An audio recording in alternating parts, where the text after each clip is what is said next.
you all, welcome to the Impact webinar Enabling Japan's Future Grids. My name is Kayla, Content Analysis from the Associate, and also host of today's webinar. With the recent announcement by the International Group of 7 ambitious targets for renewable energy, especially in offshore wind capacity, it has become evident that addressing the state of the grid is vital. Japan's increasing commitment to renewables and its distinctive grid market present a perfect opportunity for webinar that focuses on the urgent need to address this issue positively. In this webinar, we invite International Renewable Energy Agency, Tokyo Electric Power Company, Renewable Energy Institute, and the International Energy Agency to explore essential topics such as integration of renewables, grid challenges, and actionable options for modern, scalable, and resilient future grid. During this time, we encourage all our audience to actively participate in the Q&A session, as we have a fantastic industry lineup.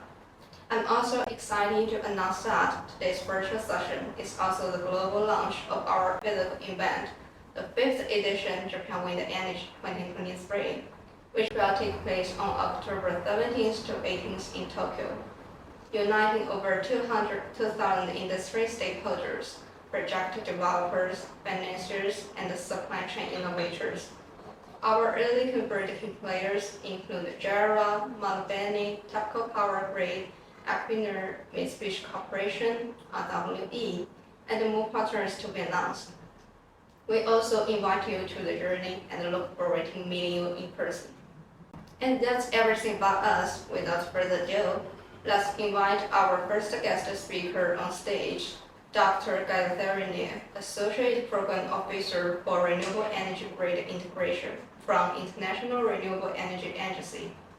Hi, Dr. Gayathri. The floor is open for you. Kayla, and a very good afternoon to all of you. So I work as an Associate Program Officer here in International Renewable Energy Agency, working towards the grid integration of renewable energy sources into the grid. So without much delay, I'll just move on to my presentation. Hi, Dr. Gayathri. Maybe you can open your camera. No, we can't see you. Yeah. Okay, thank you. Thank you very much. Thank you for that. So can I have the next slide, please? So today, my presentation will be briefly touching upon how our IRENA's publications on grid codes. We have 2 publications which I will explain a little more in detail in the next slides on what they talk about. I have a brief I'll also discuss a little briefly on the Japanese power system and what international lessons can we learn from grid code modifications that have been happening all over the world. So the 2 grid code reports that IRENA have brought out is based on looking at what developments or evolutions that have been happening in technical grid codes in the world over. So the report briefly discusses on how you can develop grid codes, what are the technical requirements, and how they have been, they have evolved over a period of time. This report is basically focused on technical grid code interconnection codes or network connection codes. But it also looks at a few of the ancillary services that can be required from VRE generators. Then it also discusses some of the regional grid codes that have evolved over the period of time and looks at what are the advantages of having regional grid codes, gives guidance on how to design and what grid code compliance means for generators connecting to the system. Next slide, please. So you know that traditional power systems are actually changing a lot. There are a lot of new actors who are coming into the picture. There are a lot of interconnections happening, new communication channels being established. So this is happening because of 2 major or 2 or 3 actually, 3 major paradigm changes or paradigm shifts that's happening in the system. because of the decentralization, digitalization, and end-use sector electrification. So all of this comes at a cost to the system, because the system operator has to ensure that there is a flexible, the system is flexible enough to accommodate all of the changes happening in the system, as well as looking towards maintaining the security and stability of the system. Next slide, please. So these transformations are also reflected in the way the system generates electricity to how it consumes electricity. So from a regulated fuel influx, we now have variable renewable sources, which are mostly inherently variable and can be uncertain. They are also connected to the grid via inverter-based connections, which means that they do not support the grid as synchronous generators or synchronous machines would do by virtue of their inertia. We now see that instead of large-scale power plants, we have distributed generation, distributed energy resources coming into play. We have flexible generation replaced by flexible generation, flexible demand, and flexible storage. And there is a lot of digitalization happening because smart grids are coming into play, smart meters are coming into play. Then we also have prosumers. So there is a distinction that we cannot very clearly define, because consumers are now becoming prosumers, that is, those who produce as well as consume electricity. Next slide, please.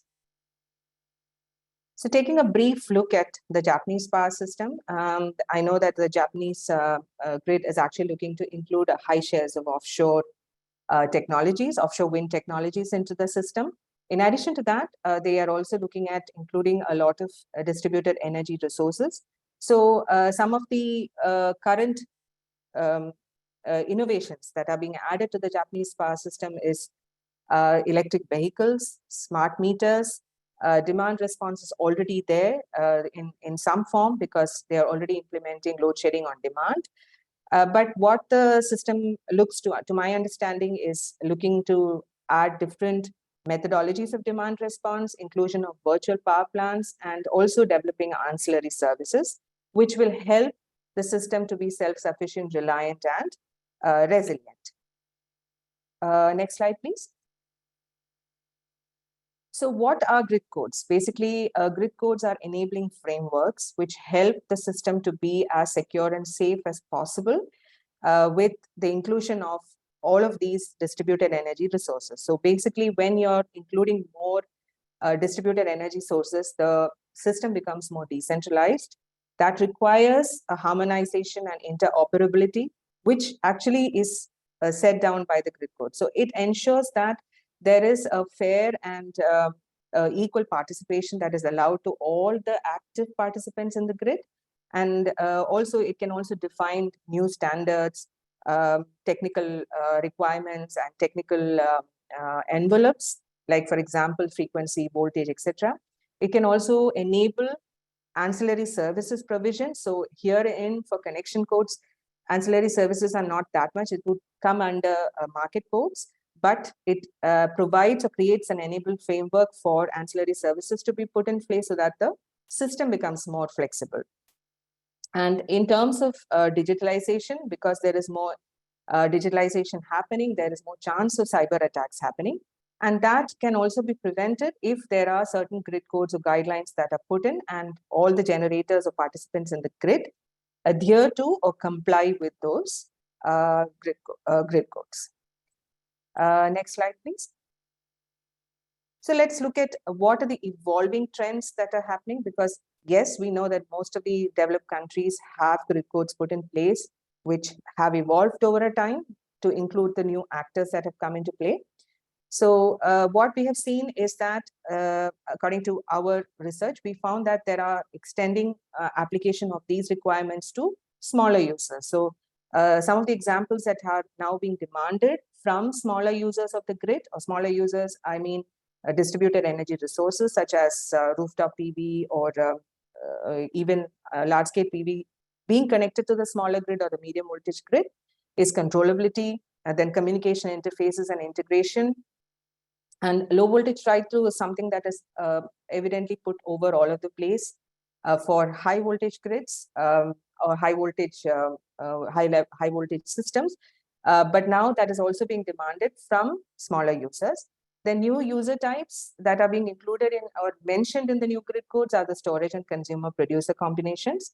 Electric vehicle charging are also seeing mention. Now, new technical capabilities that I've seen mention are high voltage ride through, which is very, very limited limited mention in the past grid codes. And a new addition or a very promising addition is the grid forming capability of inverters. But that has not been seeing a mention in the grid codes, but is in the draft phase in some of the countries. Next slide, please. So controllability requirements means, I mean, in terms of controllability requirements, some of the requirements that we have come across in our research is that there are grid codes now demanding that VRE units, even at smaller voltage levels, should be capable of reducing the power output or increasing the power output under deloaded condition. And they should be subject to control signals that are provided by the system operator. So there are two main facets to this, and that is the reduction of power and increase of power should happen without mandating for extra energy storage capacities to be added. So that is something we have seen in most of the grid codes that we have looked at.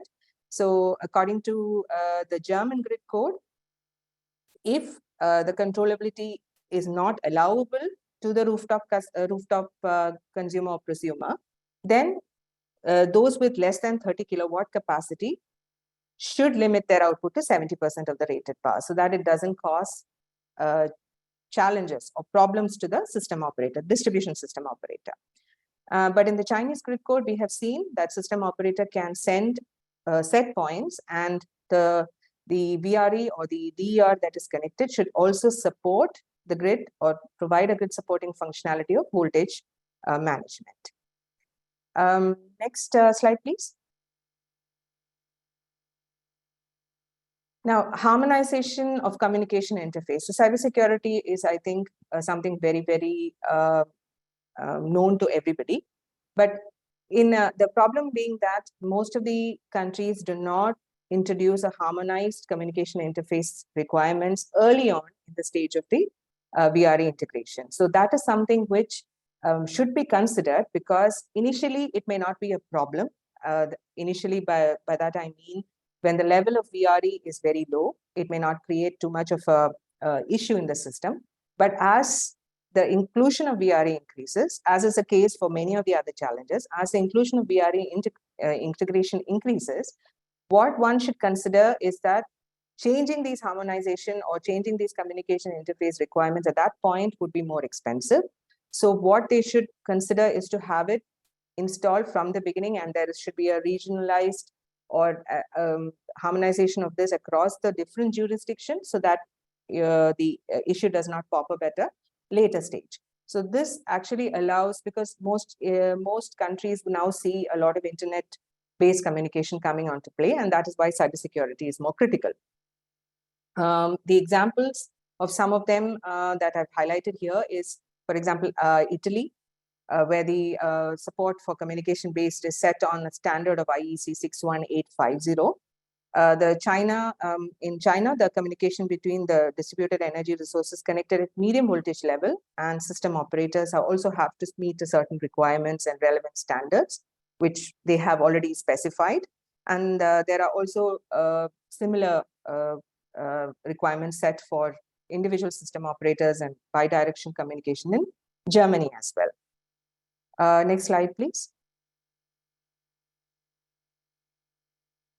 Yeah, thank you. So another important aspect which is seen mentioned in the grid codes is consumer producer connection. So this is not something which was seen earlier, because the tendency was not to allow too many consumer producer connections in the system, especially like rooftop solar PV has seen prevalence more in the recent times. And battery storage, again, is another additional aspect that has to be considered, because battery storage, for example, the one I've shown here is behind the meter, but utility scale battery storage also offers a lot of services that the system can make use of. In particular, In most countries in Europe, for example, they consider that batteries are also part of the generating sources or considered as part of the generation modules. So they must apply, or they must apply the same set of rules that or minimum requirements that are applied to generators. But there are countries who have separate rules and regulations for batteries as well. And one important consumer producer connection that I would like to mention here is for Australia, where there are some demonstration projects going on for virtual power plants, which I think might be of interest to Japan. But they have not come out with any set rules and regulations for that because it's still in the demonstration projects. But the discussion has evolved that there should be an agreement between aggregators and distribution service network or distribution system operators on the control hierarchy of participating DER inverters and the prioritization of services. Because when you're working in a virtual power plant, it is possible that there are many multiple generators working there. Who will control the facilities or the services, or who will control the overall operation of the system, or which inverter will be given the task to do that or act as a slack bus, is to be decided upon. Then there is also exploration of mandating compliance for existing as well as new distributed energy resources to mitigate the risk of disconnections when they are enabled to provide frequency services. So there are multiple discussions going on. This is nothing final, but these are the recommendations of the initial demonstration projects which have seen the light of the day. Next slide, please.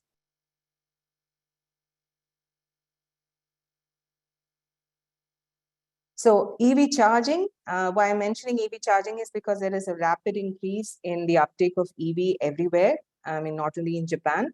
So many of the EV requirements have pertained to EV charging acting as storage. So when they are in the charging mode, they are acting as a storage, and most of them, most of the grid codes that we have come across want them to behave like a generating or a charging source or a storage. So therefore, the rules that apply for storage will also apply for the EV charging stations. So they will need to, in case of Australia, they will need to fulfill the requirement that are set for inverters, including the power quality, the voltage support that can have that they can provide, demand response if possible, and anti-islanding and fault right-through. Fault right-through is very important because I think that is mentioned in almost all of the grid codes that we came across. So this is a grid supporting functionality that EV charging or EV chargers should kind of offer for the system. Next slide, please. And with increasing shares of VRE coming onto the system, now grid farming inverters are also going to be gaining prominence. Now, this, even though this has not been mentioned in any grid codes, but there is a lot of efforts and lot of work that is taking place to fill the gaps for grid farming inverters, because this is going to be prominent, especially in systems which are aiming to attain 100% VRE at some point. So these are inverters which are contrary to grid following inverters, and they will set their own voltage and frequency. And therefore, there should be certain guidelines that are set for them, because they can actually support the system to be islanded at some point if required. So the Britain's National Grid ESO is actually working on a lot of, on covering a lot of gaps, research gaps on this. And they have also published a first draft, which might prove to be the recommendations for mentioning grid farming inverters in the grid codes in the future. So this is a space that everybody must actually look into. Next slide, please. In addition to what we have seen in the grid code reports that IRENA has published, I would like to highlight here some of the services that are also being seen across the world, especially from the UK.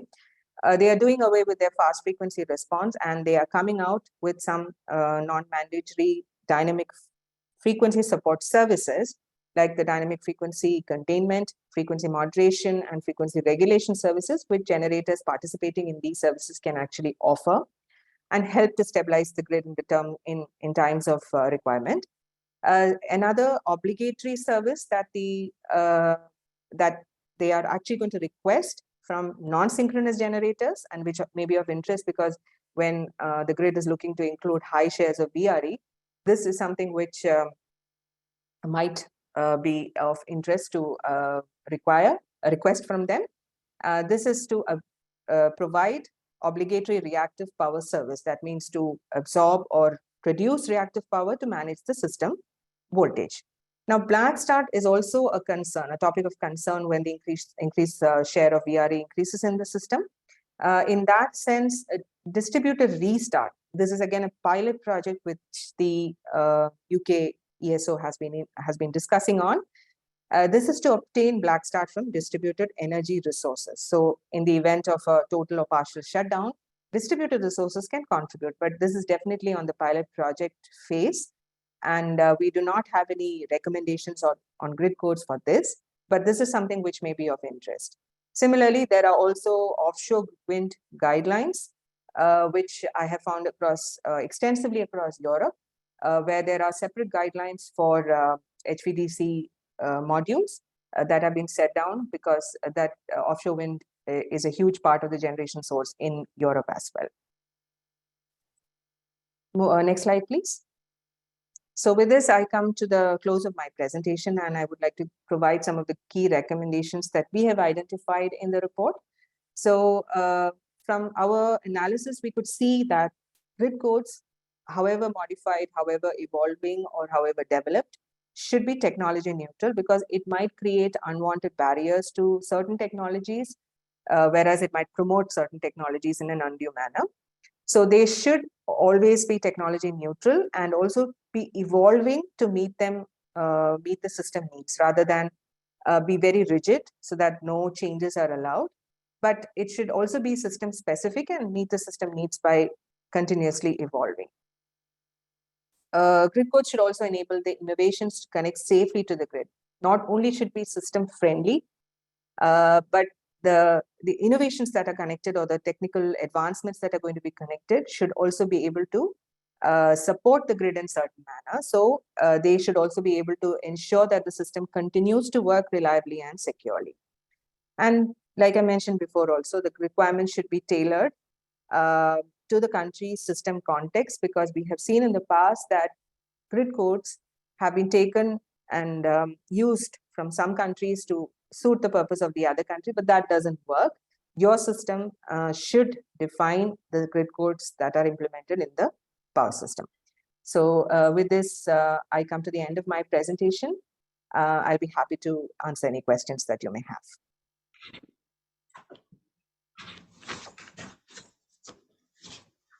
Thank you, Dr. Gayathri. Thank you for your presentation on international grid codes for renewable power systems. And we also have questions from our audience. The question for you is, what kind of international approach can we apply into Japan's specific and unique power system? If you mean by international approach, I would suggest that the Japanese power system should look into the experiences from the other advanced grid codes which have already implemented these technologies, because they would just, as a guideline and not as, taking it verbatim. So it would help to formulate certain services which I'm sure the Japanese grid is capable of doing, and also adapting it according to the system specific needs that I mentioned just now. I think our report will also help or provide a lot of guidance on where you can find more information, what technical standards could be used to formulate the grid codes, because they are also an important part of identifying the technical requirements from VRE generators. So the report is freely available online and anybody can download it. And if you find it difficult, please let me know. I can share the link with you. Thank you so much, Dr. Gayathri, for your kind address.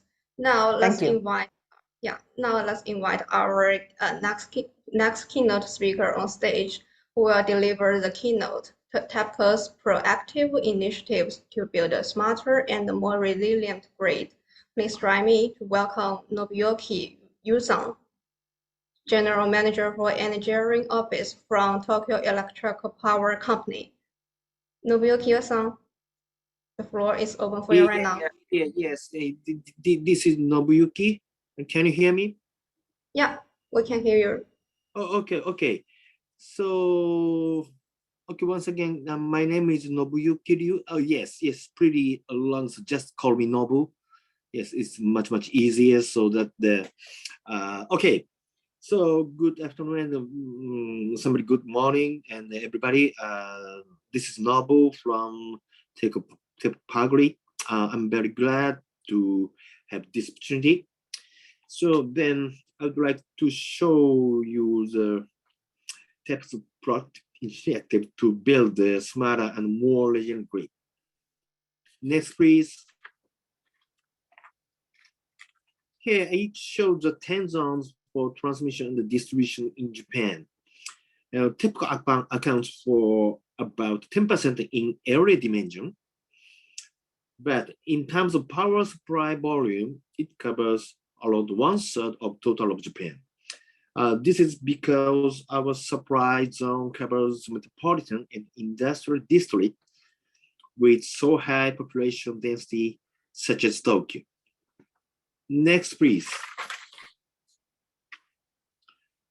Okay, this tree shows our major organization chart. We have operated a holding company system since 2016. Under the holding company, we have fuel and power generation, transmission and distribution with TEPCO Power Grid, and the retail and renewable energy. Next, please. Okay, this chart outlines the role of TEPCO group companies. Electricity generated by power generation side is transmitted and distributed to each customer through our facility. We place the boundary between transmission and distribution on above or equal to and below 66 kV. I understand it is pretty different from the situation from other countries. Next, please. The business plan is based on the TEPCO group management principles, which were newly formulated in July 2021. It consists of 3 pillars. First, the developing the future of energy for safe and comfortable living. Second, value exceeding the expectation of each customer. Third, fulfill responsibilities for Fukushima disaster. Next, please. Okay, the business plan was developed in light of the business policy outlined in the TEPCO Group Integrated Report 2020-21, issued in August 2021. Okay, so TEPCO Power Grid will expand its business area through effort to build a platform that will serve as a foundation for supporting the activities of local government and business in local communities and society by making the most of its strengths, such as human resources with skills and expertise in the operation and maintenance of region-wide electricity infrastructure, as well as related equipment and data, and will also seek further growth by promoting overseas power transmission and distribution businesses. We will also create synergies by actively employing the information and the know-how gained from the platforms we have developed in the electricity businesses. thereby pursuing the interlinked objectives of providing a stable supply of electricity and expanding our businesses domains. Okay, next please.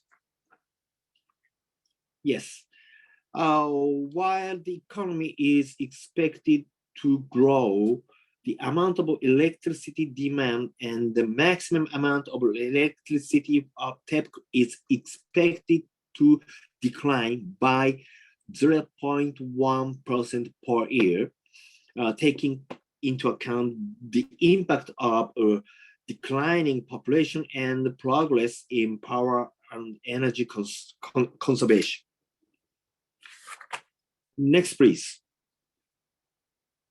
Yes, this is the investment policy to achieve the carbon neutrality by 2050 by deploying a large amount of renewable energy and to improve resilience to earthquakes and other disasters that have intensified in recent years. Our company will promote initiatives such as streamlined and grid development and upgrading and digitalization system operations and decentralized grid from an effective medium to long-term perspective. Next, please. In the transmission system, as I told you, the 66 kV or above, we aim to further increase the amount of renewable energies by maximum utilization of the existing asset through real-time monitoring and implementing push-type planning. It's a new transmission line planning before renewable energy companies apply for connection for congested areas of the system. In the distribution system, it's 22 kV or below. We aim to increase flexibility of the network by increasing DEO and then the strengthening the resilience, enhance monitoring of the power flow using IT system and enhance operations via the integration control of transmission and distribution. And next, please. Okay, I want to introduce briefly the new regulation in Japan. Next, please. Okay, from April 2023, yes, this month, the Japanese government and the regulator will begin new regulations featuring revenue cap. It's a 5-year regulatory period and the top line approach for assessment. 10 transmission and distribution companies drew up their business plans in July 2022, last year. The regulatory review was completed in last December, and each company revised its business plan. The second point is the risk assessment, asset replacement plan. Relevant agency of the Japanese government, OCTO, developed a guideline covering risk assessment calculation method for individual asset and aged asset replacement policy in 2021. Under the above new regulation, an aged asset replacement plan is to be developed based on the OCTO guideline. Next, please. Okay, and next, please. Yes, the electric transmission distribution companies, as I told you, that there are 10 T&D utilities in Japan, will receive approval for the revenue cap for each regulatory period. It's 5 years, as I told you. And the new system will be launched in fiscal year, April to March 2023, to set whaling price within the revenue cap. The purpose of this program is to achieve both cost efficiency and secure the necessary investment for transmission and distribution utilities to accept development of renewable energies as the main power source and to strengthen the resilience. Okay, so next, please. Okay, so it's okay for things, yes. For the first time in history, TEPCO Power Grid submitted the 5-year plan to the regulator in response to the new regulation described in the previous slide in July 2023. It was the first time for TEPCO and then the regulator. We put a lot of effort into it. The following are the features of the TEPCO's business plan related to the new regulations. Target to be achieved set by the government. Next, please.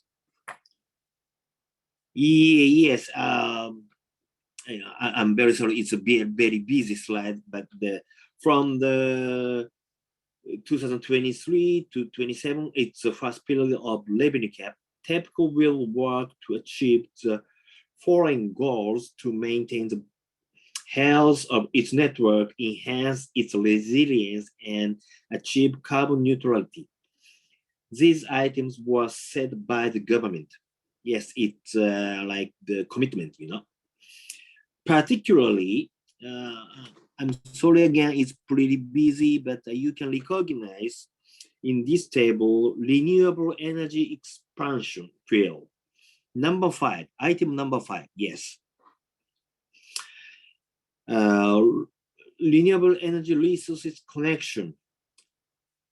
It says that we reduce the overdue responses to 0 in our company region for design application and contract application. Okay, next please. Okay, yes, skip please, to the 18th. Okay, 18th. Next please, thank you. Okay, oh, this is the conclusion about the new regulation. Okay, the new regulation system in Japan, the first British LEO, I think you know pretty much the LEO, like regulation tailored to Japan. TEPCO's business plan satisfied nationally determined outputs, reflects stakeholders' view, and based on the prospect of replacement of the entire asset, a 5-year plan was prepared for the first time. Based on British CNAME, adjusted to Japan, the amount of risk is calculated and the plan is prepared to maintain the total risk after 5 years. In the review of the regulator, unit price, Japanese regulator reduced the budget using top-line approach for CapEx unit price and OpEx for assets, where statistical assessment of utilities was. There were also minor adjustments by comparison with the past. On the other hand, the quantity, we confirmed the total risk amount after 5 years was not increased. There was no review to reduce the quantity by assessing the risk for each asset type or each project. As a result, the quantity of expansion and replacement was as requested. The total amount was approved at this assessment. Okay, give me a couple more minutes. Okay, I want to explain the carbon neutral challenges. Okay, next please. And next please. Okay. To coordinate several equipment and functions in remote islands, we realize decarbonization by introducing more renewable energy, optimal operation by distributed harmonizing, controlling, utilizing EMS, and enhancing resilience. Next, please. This is the example of the actual project of the Nijima. It's a small remote island. Yes, the demand is 1900 to 4400 kilowatt. It's very small island, and the total renewable energy capacity is about 1000 kilowatt, including the existing generators. And the next, please. This is the system overview of Nijima Island. As you can see, they are consisted of distributed controlling harmonization system, the simulation of aerial load dispatch center by grid operator, the resource aggregation, distributed control, and distributed energy resources and existing system. Next, please.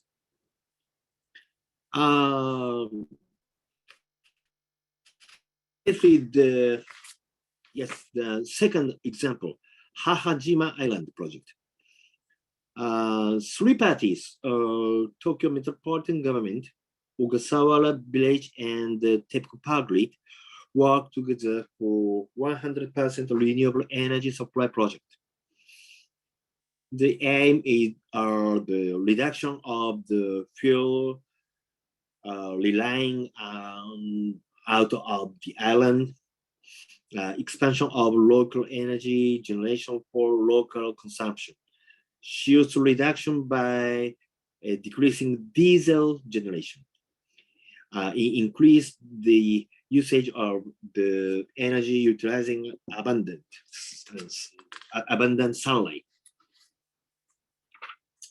Yes, I'm sorry. Yes, I should put more speeding up. Okay, next, please. Yes, the challenge aiming for introducing more renewable energy to the island, where relying on diesel generators, utilizing PV energy by abundant sunlight in Hahajima Island. Install PV out of World Natural Heritage Site area. Electric supply about half year or to be accompanied by solar PV, no diesel. A diesel generator secures stable supply as a backup in case PV cause shortage due to weather, and for introducing more renewable energy while continuing to supply with PV. As I told you, the 3 parties, Tokyo Metropolitan Government, Ogasawara Village, and we TEPCO Power Grid work together for the project. Next, please. Okay. This is the system configuration of this project. PV, the 2200 kilowatt. Panel generates electricity when the sun shines on it. Storage battery, 6300 kilowatt hour. Storage surplus electricity during the day and supplying during the night. These generators, as I told you, generates electricity as a backup of PV. And then the integrated EMS, integrated monitor, control, generator, and the storage batteries. Next, please. Okay, this graph shows the image of 100% renewable energy supply. Combination of PV and batteries to supply electricity. Electricity supplied by PV during the daytime and charging the surplus PV energy to batteries. During the hours when PV does not generate electricity, batteries supply electricity by discharging. In case of supply shortage, use backup electricity from diesel generators. This is the construction schedule of the project. We have signed tri-party agreement for this project implementation among the three parties, as I told you before, and Tokyo Metropolitan and Ogasawara Village and the TEPCO PG December 2018. We have started environmental impact assessment of this candidate area on July 2019, and we established the conservation measures to mitigate environmental impact. Commencement of operation date is on March 2025. Okay, 20 minutes, my presentation, and then I'm very sorry, I have another appointment. So if you have any question, and please send the email to the Kayla, and then I will answer to your questions. Thank you for your attention. Thank you.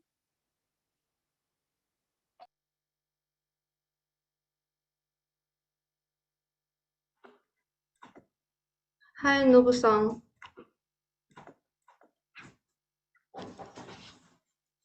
Many thanks for your sharing, and I due to have no time, so now let's invite our next keynote speaker, Mr. Tomas Kåberger, Chair of Executive Board from Renewable Energy Institute, to deliver the next keynote.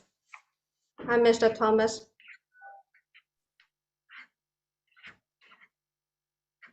Thank you. I very much appreciated Dr. Nair's from IRENA's detailed description of the issues that you have to deal with in order to have an efficient electricity system in general, and in particular, if you want to have a high share of modern renewable energy technologies. The experiments carried out by TEPCO on small islands is also an interesting step in this development. But I had one disagreement with the vision described by TEPCO. And that was their expectations that electricity use would decrease as a result of improved energy efficiency. If we look at the opportunities of modern low-cost solar and wind power in particular, I would expect that electricity use would increase by taking market shares from what is today activities in industry and the transport sector fueled by liquid fuels. That, of course, indeed makes it even more important to manage the electricity transmission system in an efficient way. And relating to the current situation in Japan, I would first see as a top priority to utilize the existing electricity grid in Japan in a more efficient way. There are transmission cables in Japan that are not fully utilized. They're used only for emergency situations, and we've seen, if you look at the way that they are utilized, they are not utilized fully, whilst in most economies with an efficient electricity market, cables tend to be utilized at almost full power almost all the time, because there are always economic benefits from utilizing the lowest cost electricity generator available, and that is often further away from the consumer. So the way that the current transmission capacity is used is one thing that could be immediately dealt with in Japan.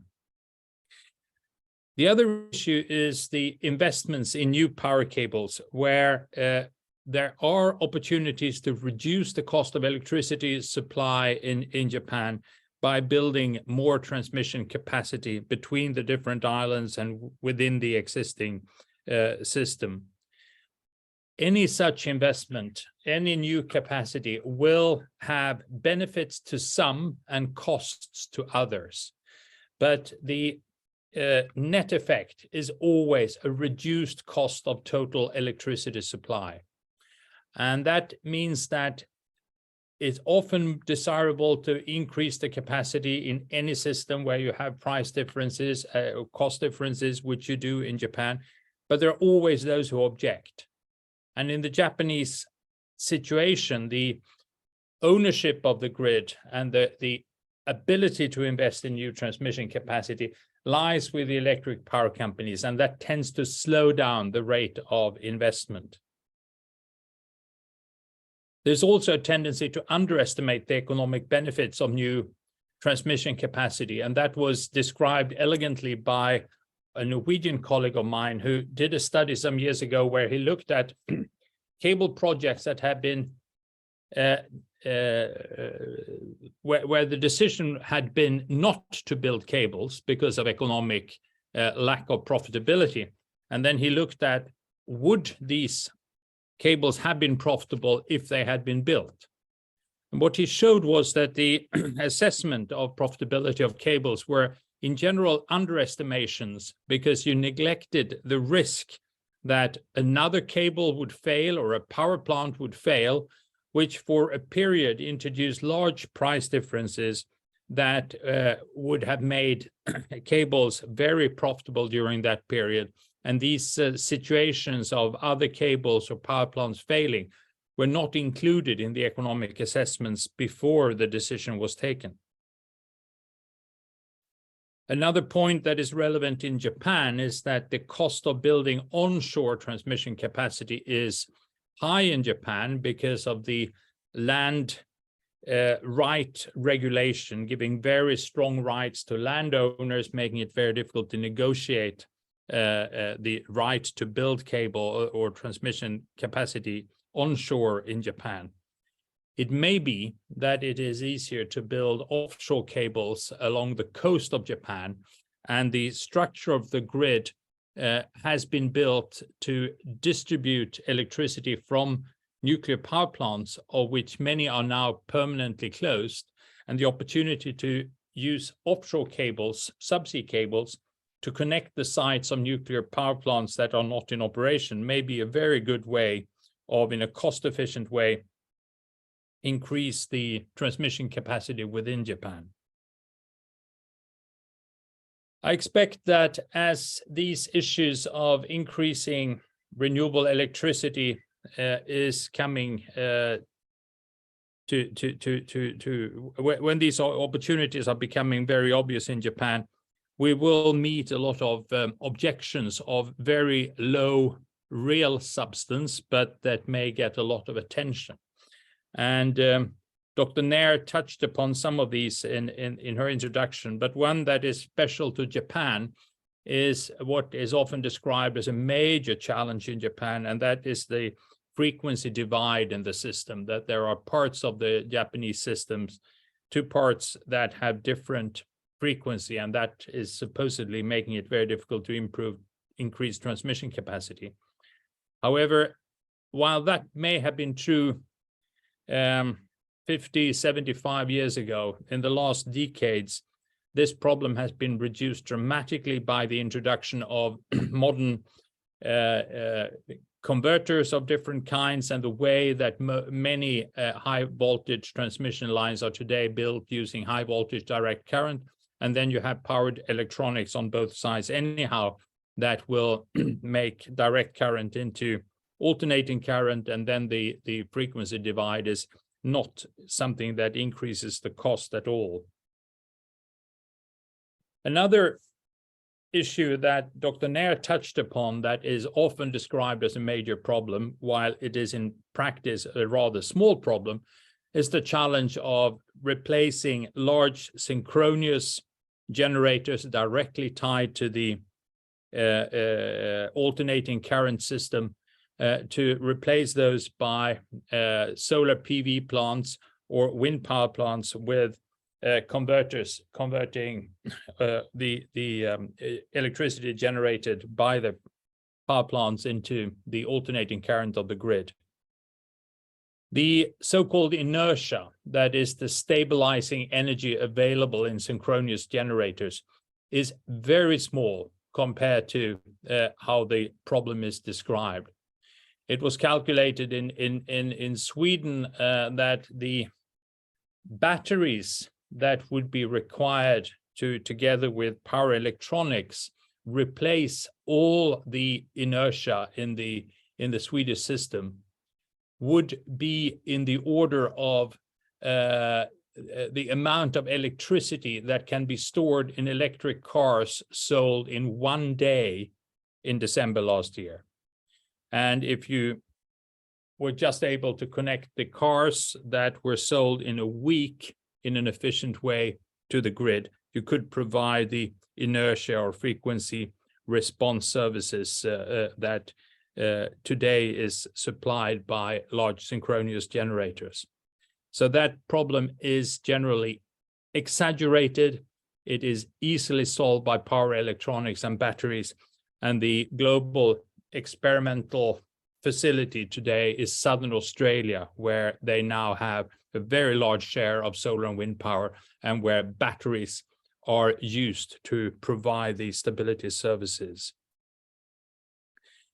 The so-called intermittency that is often described as a main feature of renewable electricity systems is also exaggerated a lot as a problem.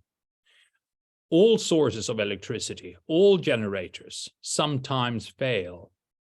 And we have seen in the last year in Europe how the French nuclear sector has faced significant technical problems, where the capacity factor of French nuclear power in the last year was lower than the capacity factor of offshore wind power plants off the Scottish coast operated by the Norwegian company Equinor. The issue is dealt with in a rather efficient way by the electricity market. The market can easily deal with the variations in solar and wind power that is predictable. The remaining challenge is the consequences of unpredicted, rapid shutdown of large thermal power plants, which often occur as a result of technical problems that have not been predicted. That is also the cause behind the need for frequency stability services. And dealing with these issues is not done directly by the power market, but has to be dealt with by providing frequency stability services. Time is running, and finally, let me just summarize in saying what are the important institutional issues or regulatory issues that need to be addressed in the Japanese setting. And I would say that whatever power companies are claiming about their ability of managing the grid with the same owners as the owners of the power plants, I would say it is very desirable to have ownership separation between the transmission grid operation and the ownership of the power plants. And as we heard from Nubo from TEPCO about the way that the government is already regulating the profitability of the grid companies, it should be a decent opportunity to have the state taking over the ownership of all the transmission systems in Japan, making it possible to provide for neutral operation of the high voltage grid and arranging for rational investments and a fair access to the market for all actors.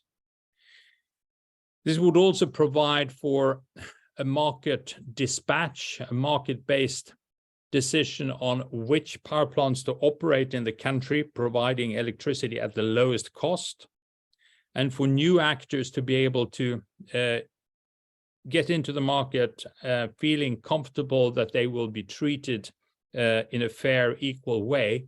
It's also important that there is a functioning balancing market where the inability of one power company to provide electricity as predicted can be corrected at a cost that is set by a neutral market, not by the big power companies deciding what the marginal cost for balancing the supply of smaller producers should be. And such an operator could also, of course, provide for frequency stability markets. There are different ways of organizing frequency stability services in different parts of the world. It can be done by regulation or by a market solution. I think I would prefer a market solution, because with a market solution, we would see, I predict, that initially there may be significant cost, but with the introduction of sufficient capacity of batteries and power electronics in the grid, this will be a very cheap service that is provided easily by many actors.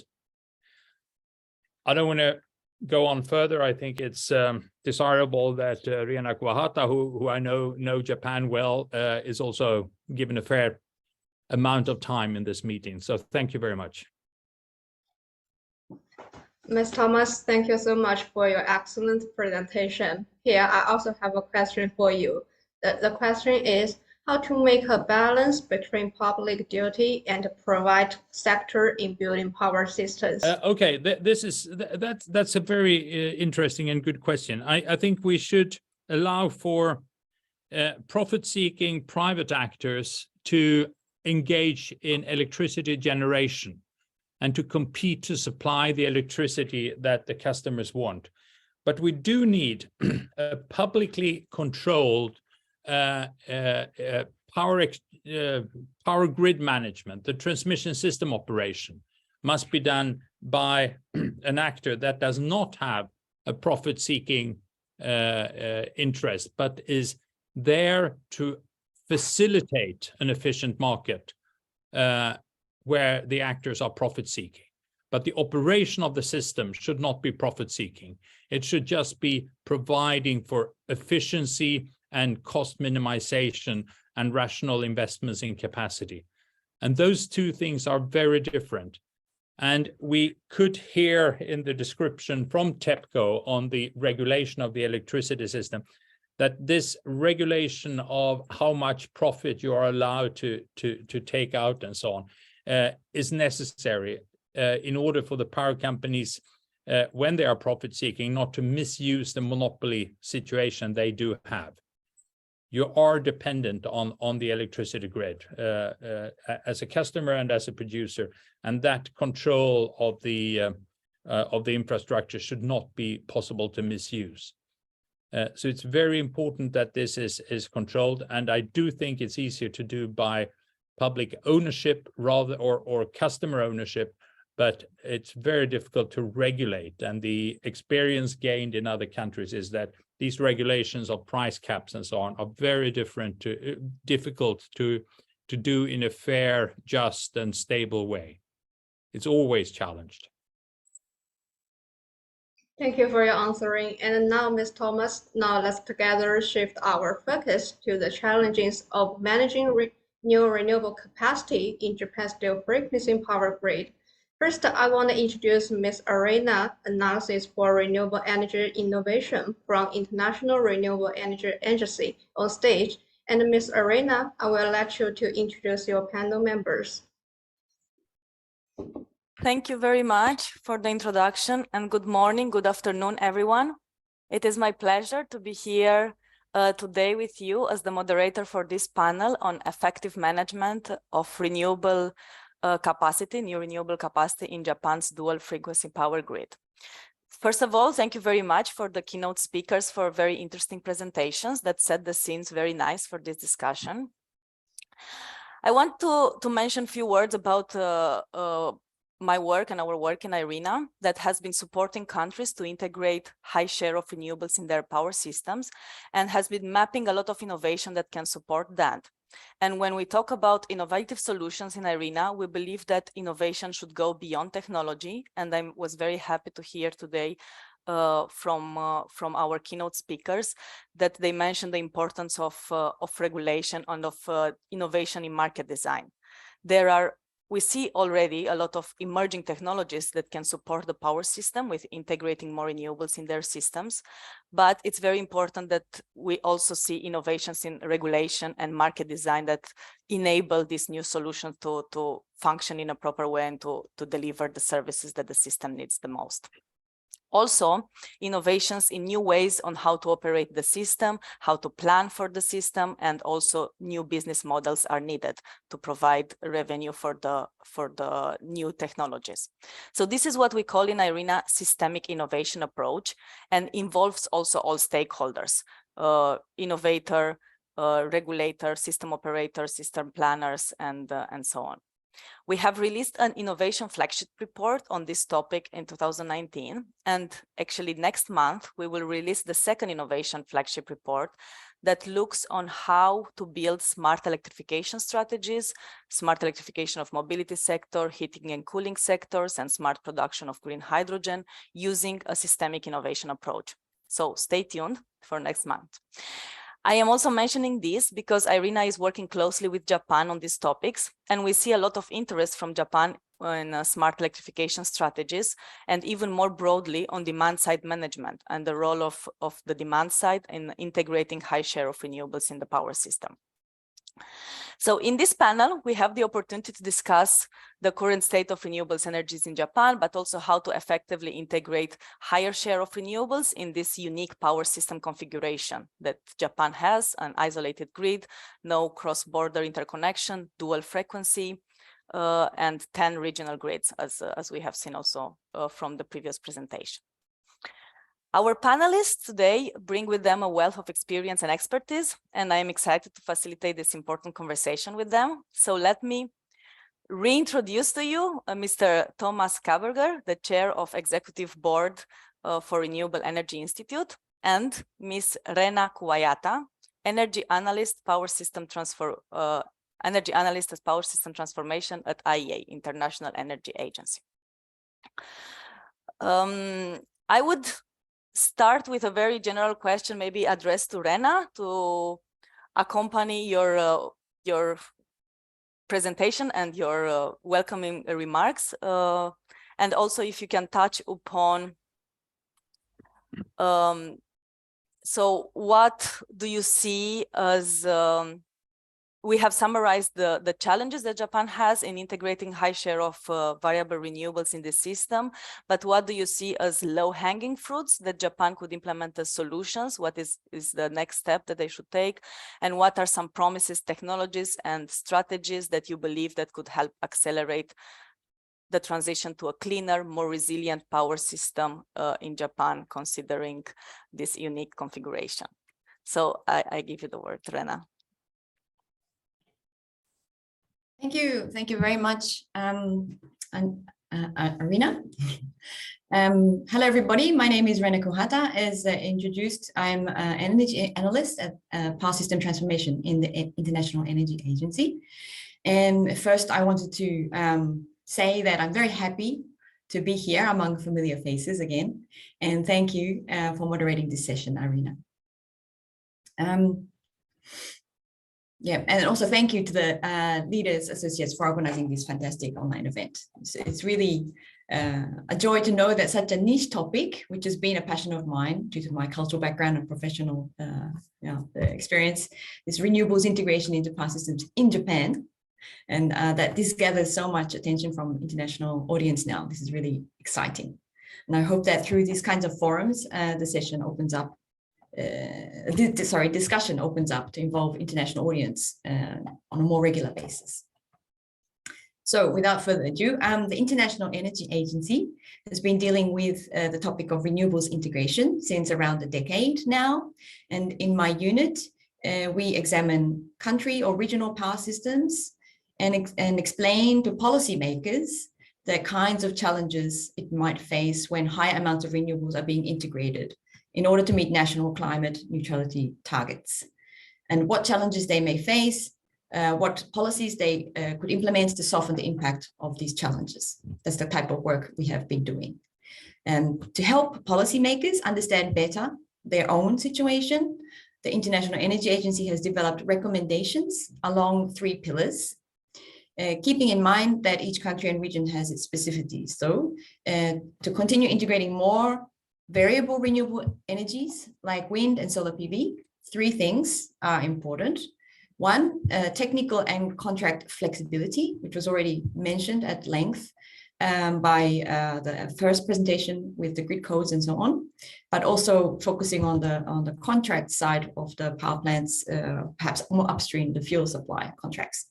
So here it's relating mainly to the flexibility of the power plant operation.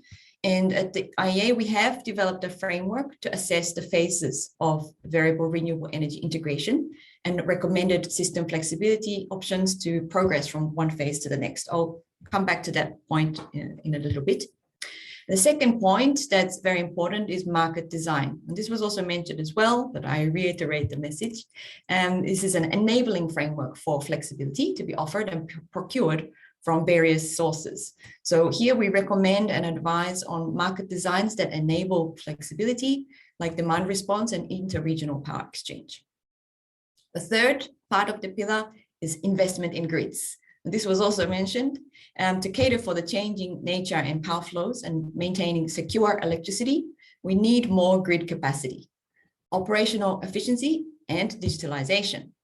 And so our latest report on the World Energy Outlook identified that globally, there is around $300 billion US annual investment in grids today, but these need to double by 2030 and probably double again by 2050 to achieve global net zero emissions. But today, there's not enough policy attention for us to be assured about such levels of investments. So this is a very key point in our opinion. So now I come back to the phases of integration a little bit, particularly for the case of Japan. If I may, I'm going to show something. Let me try this. Share screen.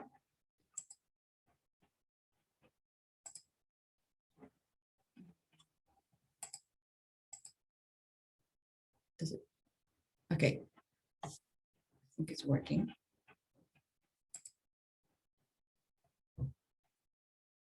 Do you see the phases here from 1 to 6? Yes. Yes, very good. Okay. So this is the phases of variable renewables integration assessment framework that we have developed at the International Energy Agency. It might be familiar to some of you because this report has been around for some time now. We are currently in the progress of slightly updating, particularly the phase 5 and 6, because we have noticed that some countries start to actually become, show characteristics of phases 5 and 6. But nevertheless, when you have a when you're just starting to integrate renewables into the power system, it's phase 1, phase 2, where there's little to not very noticeable, I guess, impacts on the grid, that the grid is robust enough to handle those changes initially. But step by step, the more visible those impacts become on the grid, and then therefore the types of flexibility solutions or the policy that needs to enable those flexibility solutions will start to change. And so we have what I wanted to show you for today for Japan is let me see now, we'll go to the next slide.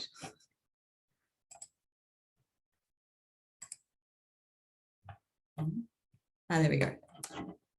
We have made a new assessment of this for different countries. And you see in the color code, well, the blue on the left is phase 1, then the green is phase 2, yellow is phase 3, and orange is phase 4 at the moment. Particularly for the case of Japan, though, based on this assessment, this is using 2021 data, it's quite new. Japan is now phase 3.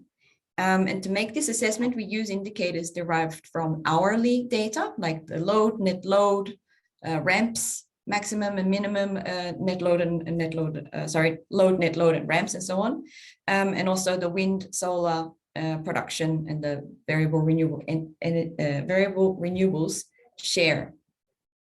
So this means if you have looked at this kind of assessment before, you might notice that in previous iterations of this assessment, namely in 2018, 2019, and so on, Japan used to be in phase 2, and now it has moved up to phase 3. So there's been some changes or progression in the recent years.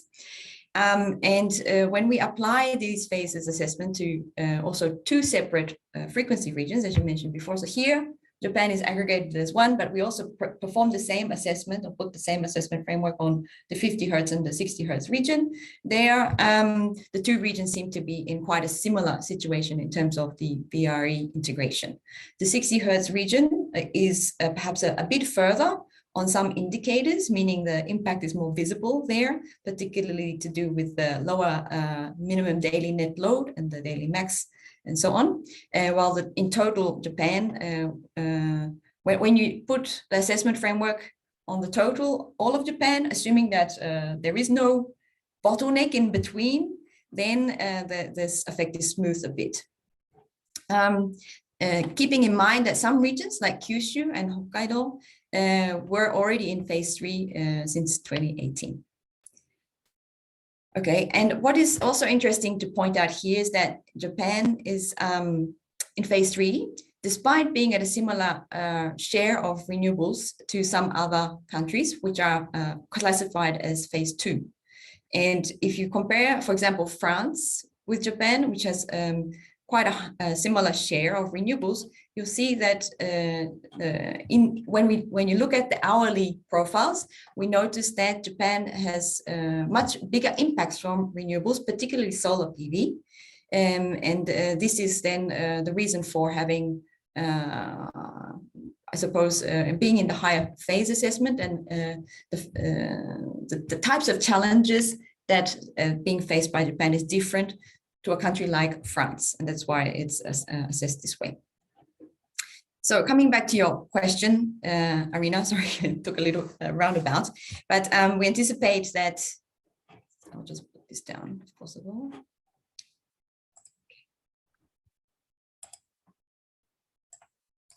So we anticipate flexibility options like curtailment through non-firm contracts to be helpful to accelerate the integration of renewable energies to some extent, but more attention on grids is definitely needed. And with a detailed assessment of Japan, tailored solutions in technical and market domains could be delivered. With regards to the entire importance of grids, there will be a report coming out this fall from our side, so please stay tuned as well. The low-hanging fruits solutions that you mentioned, here, yes, it was already mentioned by Mr. Kåberger there, improving the use of existing transmission capacities or also sub-transmission grid capacities. This will be very, should be possible in a short term. So exercising the non-firm contract, as I said, is one option, but also using technologies like dynamic line rating. This can buffer some of the high loading until the reinforcements are made. Also, HVDC links would help to improve power flow controllability and provide a black start capability even. So the plans for an offshore interconnection network and strategic connection points for the offshore wind would be quite important. I give the word back to you, Arina. Thank you very much. That was very nice introduction on the status of Japan and the phases. So correct me if I'm wrong, but Japan has, as of 2021, 10% VRE in the system. And some studies also say that 22% of variable renewable energy can be easily integrated in the system, maintaining the grid stability. And then from higher share, that would become a problem. This is more or less the status. 10% of VRE we are talking about now in Japan, correct? So you mentioned also grid capacity as one of the low-hanging fruits that more investments need to be done, but until then also the dynamic line rating can help and other things. So that brings me a bit to the next question that I have for Tomas. you already mentioned in your keynote about this interconnection and the role of interconnection. We have in Japan the Western grid and the Eastern grid that are connected through a high voltage direct connection. But from what I understood so far, this is just used in emergency situations. So would it be possible, this line, it's used mostly in emergency situation. Would it be possible integrate even more these two systems? Would this benefit to increase the stability in both systems and integrate higher share of renewables? What do you see as the challenges here, having these two frequencies and connected with this high voltage direct connection? Well, I'm not sure of the way you describe the details on how it's used, but first of all, as I said also in my introduction, there are cables that are not fully utilized in a commercially rational way in Japan, and that of course could be improved. The combination of two of the ideas that I presented, one being the use of offshore subsea cables to connect the different parts of Japan, which would then be high voltage direct current cables connecting the sites of disused nuclear reactors, would be a very efficient way of quickly increasing the transmission capacity within Japan. And definitely that should be done. And of course, if you increase the transmission capacity between different parts of Japan, it will reduce the cost of introducing more solar and wind power in Japan, because you would enjoy the benefit of geographically distant variations in wind and solar availability. I think Rena could comment as well on this. She knows the system in detail better than I do, I think.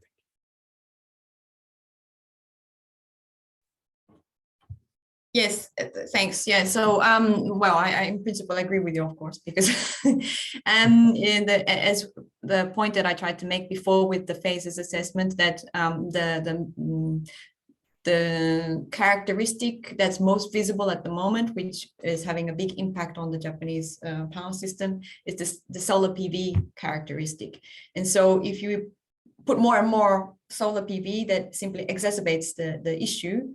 Whereas if you are to increase the wind power capacities, then this would in a way balance out the types of issues that you're having. So there should be room to connect and integrate wind power, which is complementary to the characteristic of a solar PV system, even without an assessment is required. Sorry, this is a dangerous statement that I make, even without in reinforcing the grid. So there should be some room for absorbing more wind now compared to more solar PV now. So yeah.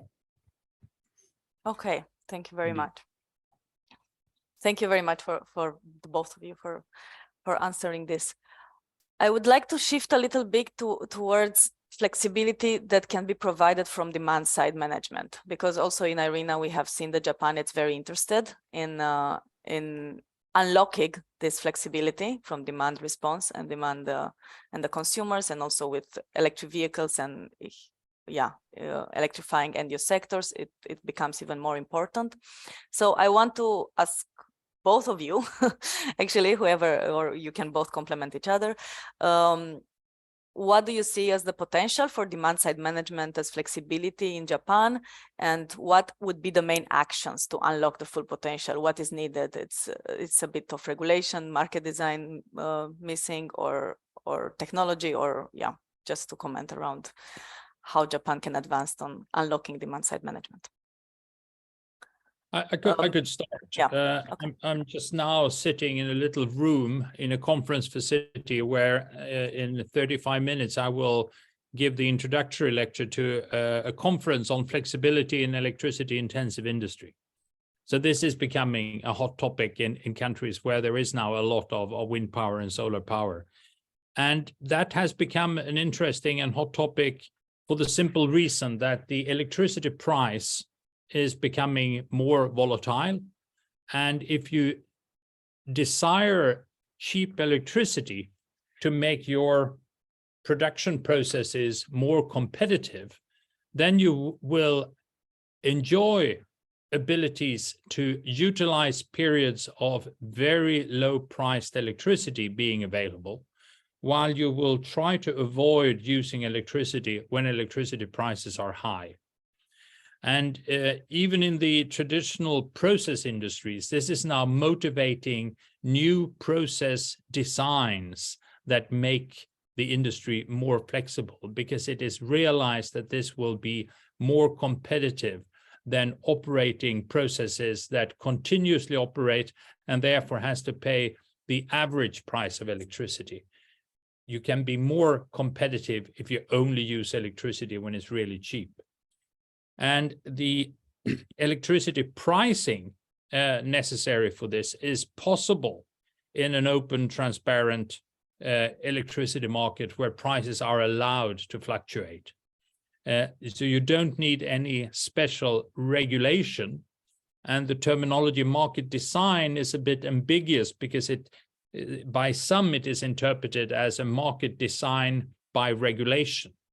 But it can also be, of course, interpreted as a market design by private initiatives. And I would definitely always prefer the second, because you tend to make mistakes or become biased when you try to take regulatory decisions on how to organize the market. But allowing for private solutions between producers and consumers, providing the consumers with price signals showing the great variation in marginal cost of electricity that you will have in a system with a lot of very low cost solar and wind being available. That will facilitate a lot of improved flexibility amongst consumers. Excellent. Yes, dynamic tariffs are key. Yes. Rena, please, you have any Yep. complement here? Thank you. Yes, definitely the topic of market design or the exposure of, or what is it, wholesale prices almost to direct consumers. This is a hot topic in Europe, as you may know. Indeed, I also agree there that to have that link with the market dynamics, it is important to stimulate demand side behavior in a way that's helping the system and making it more flexible. So this is something to think about, I guess. What's the best way that you manage that so that you don't expose the final consumers to such unmanageable high price spikes is also something to think about.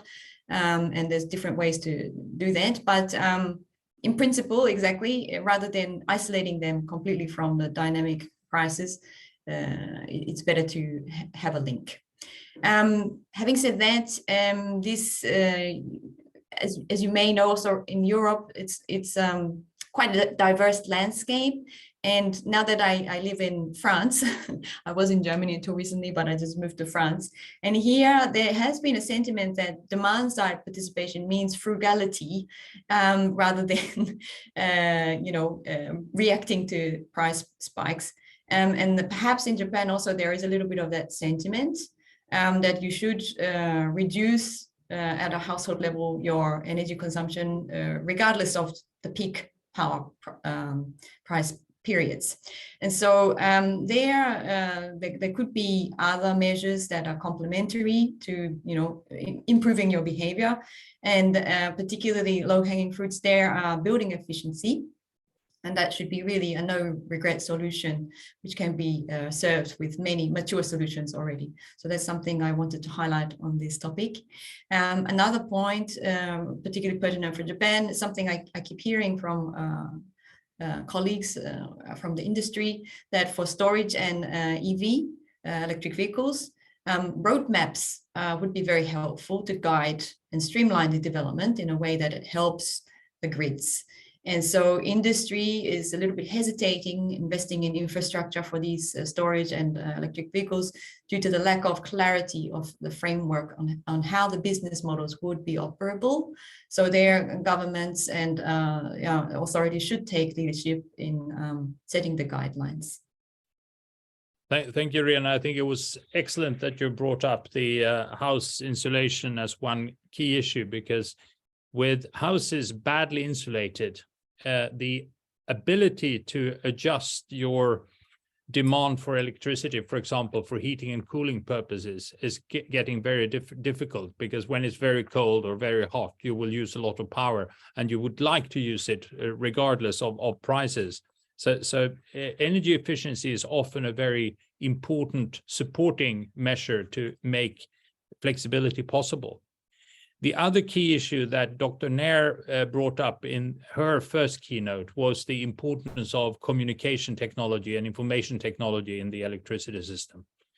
Again, going back 50 years in time, it was impossible to imagine that you would have hourly or quarterly metering of electricity consumption and billing people and customers depending on when they consumed electricity, because the information technologies were not available at the time.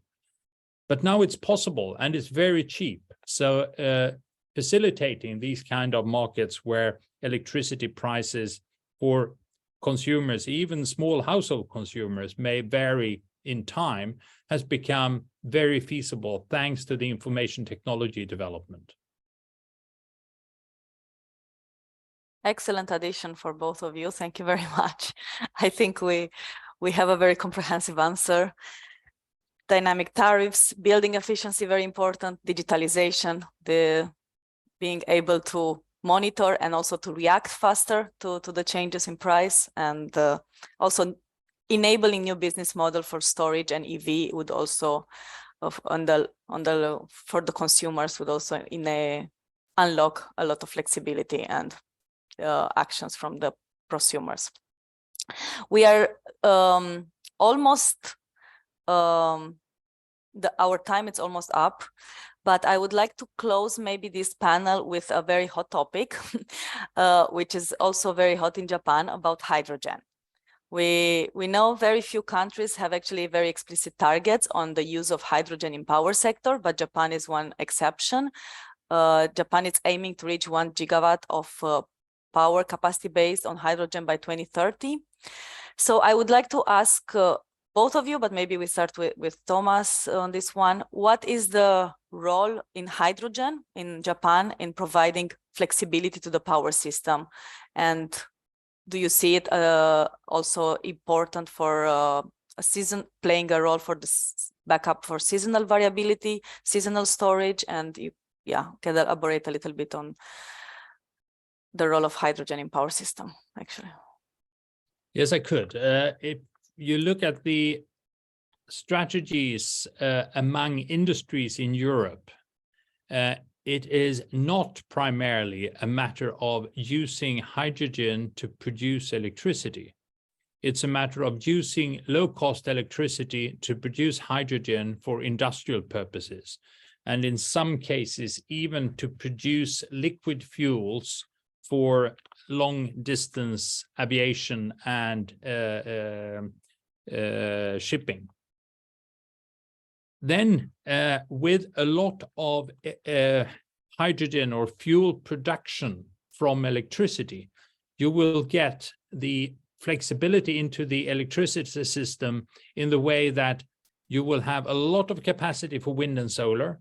And when electricity demand is high compared to what solar and wind can provide, then you will stop producing hydrogen. And even if wind production is low, it is not zero. So low wind periods in Europe tend to result in wind power production falling to 10–15% of the maximum production. And if all utilization of electricity for hydrogen production then stops, there will still be a lot of electricity available for traditional electricity uses. So this is the primarily the envisioned utilization of hydrogen in the electricity system. It's to become a flexible consumer of electricity, using electricity to produce fuels and other substitutes for fossil fuels in other sectors outside the electricity sector. And this is also related to what I said when I criticized the vision, where I sort of said I had a different vision compared to TEPCO. I do not see a situation where electricity consumption will necessarily decrease in the future for energy efficiency reason, but rather increase, because you will use electricity and fuels produced from electricity to substitute fuels in other sectors, in industry and in the transport sector. The idea in Japan is different, and I'm not convinced it's going to be economically feasible. And that is that you should produce hydrogen. Typically, ideas are to produce them in Australia or something, transport it to Japan, and then use it to produce electricity. And that, I believe, will be very expensive. I do not expect a Japanese economy to be internationally competitive if they're going to use hydrogen produced abroad, maybe converted to ammonia and then brought to Japan to produce electricity. Electricity production from solar and wind is always going to be much cheaper than that cycle. However, of course, even in the European strategies, there are, when you do the modeling, you will find that there will be rare extreme cases where you will need extra power for a few hours or maybe a few days every 5 years. And then you can use extremely expensive fuels in gas turbines or other electricity generators with low capital cost. But in Europe, that is seen as a very small part of the hydrogen strategy. Rena, Thank you very much. Rena, yes, yeah, please. Thank you again. If you have. Thanks for throwing in that very indeed hot topic, as you mentioned. Yeah, I put a disclaimer here that I'm not so knowledgeable on hydrogen as a fuel myself. I'm really definitely an electricity and power grid person. But nevertheless, what I can say there is that diversity is important, right? So a high concentration on a particular fuel source can cause problems. You know that happened already in Germany, for example, with the gas recently. So yeah, building an economy with a high dependency on a singular fuel source can be risky, right? My view is there, Japan is at the moment going for a diversity approach, and hydrogen is one of those. Yeah, how then they procure that hydrogen, whether it's by converting it from excess, so to say, renewable energies that's produced locally or imported from another place, that's something to be decided and optimized as we go along. But I think it's very good to develop the capabilities and explore different options at this stage, not only for Japan, but globally. As hydrogen is no doubt will become a key source of energy supply in the future. Thank you very much. So it comes a little bit also back to what we discussed before, demand side management. Hydrogen would be a new demand for the power system, and managing this new demand in a smart way will actually provide somehow back flexibility to the system and utilize all the renewables, extra renewable in the grid, and not only the excess. Thank you very much for such an interesting discussion. I think we have like 3 more minutes, so I would take advantage of this and ask you a question that came from the audience. And we have not touched upon battery storage. So I have a question that is, how cost effective are battery storage systems if they have to play the role of reserves provision? If any of you have any thoughts about that. the use of batteries for reserves. You want to start this time, Rena? Sure. Okay. Thanks. So there, I would say, first of all, it's important that the balancing reserves is valued or remunerated, that service, and it's open to provision by entities besides traditional power plants. So the market has to recognize that, I guess, in their rules. And there, again, it depends then on the competition, so to say, between the potential provision and how cheaply or what is at what cost can they provide that service. So we have seen in Europe, at least, that for primary, frequency response, so very close, very short term, quick services there. Typically, the number of players, so to say, the service providers are smaller, and so it could become a business model for battery storage to provide the service there competitively.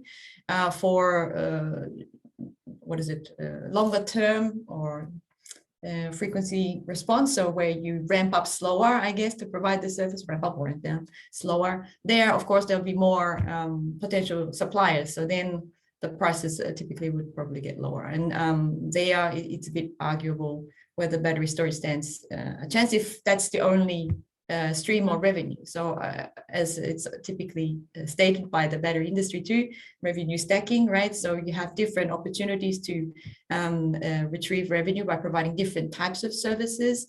That's quite important for ensuring that battery storage business, I guess, can turn a business. Yeah.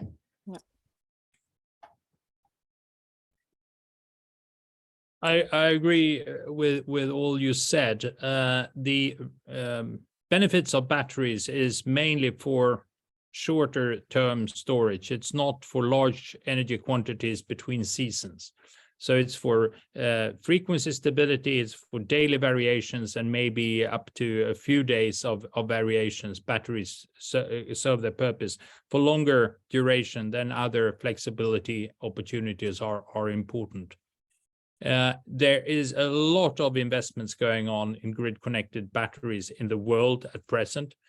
In the US, the expectation is that during this year, new electricity production capacity in the US will be mainly solar, but battery installations are expected by the Energy Information Agency or the ministry in the US to be the second largest. Almost 9 gigawatt of new battery capacity is expected to be connected to the grid this year, which is more than wind, which is only 7 gigawatt.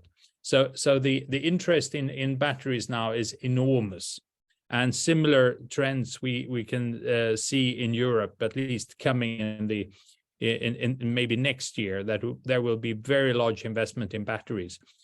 The reason is, as we talked about earlier, that is a very simple way of providing frequency stability and short-term adjustment to the power balance. It's also a way of earning money from the variations in electricity price. And again, just as with information technology that we discussed earlier, batteries have become so much cheaper. The cost reduction for batteries is about 90% in the last decade. This is due to the learning effect created by the automotive industry investing in more batteries. So battery costs have come down as dramatically as that. You could add that there are other interesting opportunities. Volkswagen has this idea of a power company contracting their Volkswagen electric car owners and using car batteries when the cars are connected to charging points to provide these services to the grid owner. It's a rather creative market idea. But fully feasible, and of course a very good way of earning many flows of income for the same battery. Yes, stacking revenues, as Rena was saying. Perfect. Thank you, both of you, very much for this very interesting discussion. I enjoy it. We talked about new technologies, but also the importance of having business models, stacking revenue, the new regulation in place, and to innovate also in how we operate the entire system with a high share of renewables. So thank you again, Tomas and Rena, for this discussion. And I am giving the word back to Kayla. Thanks for Ms. Arina hosting this excellent panel discussion, and also appreciate Ms. Tomas and Ms. Rena's sharing. This panel is full of information and also give us confidence about the green market and bring more thoughts. The time has flown by, and we are now nearing the end of our webinar. On behalf of Leader Associates, I sincerely appreciate all the speakers today for preparing these speeches in your busy schedule. And today's recording, along with a short recap, will be sent to all registrants next week. And if you have any comments, please feel free to drop me a message at the below contact. I also want to mention again that today's virtual session is also the global launch of our physical event, the 5th edition Japan Wind Energy 2023, which will take place on October 17th to 18th in Tokyo. The Japan Wind Energy 2023 is your unmissable gateway to engage with the global wind economy. The early confirmed key players include JERA, Marubeni, TEPCO Power Grid, Equinor, Mitsubishi Corporation, RWE, and more partners are to be announced. We humbly invite you to join this journey and look forward to meeting you in person and have a face-to-face conversation. Thank you very much. This is all for today's webinar. See you next time. Bye.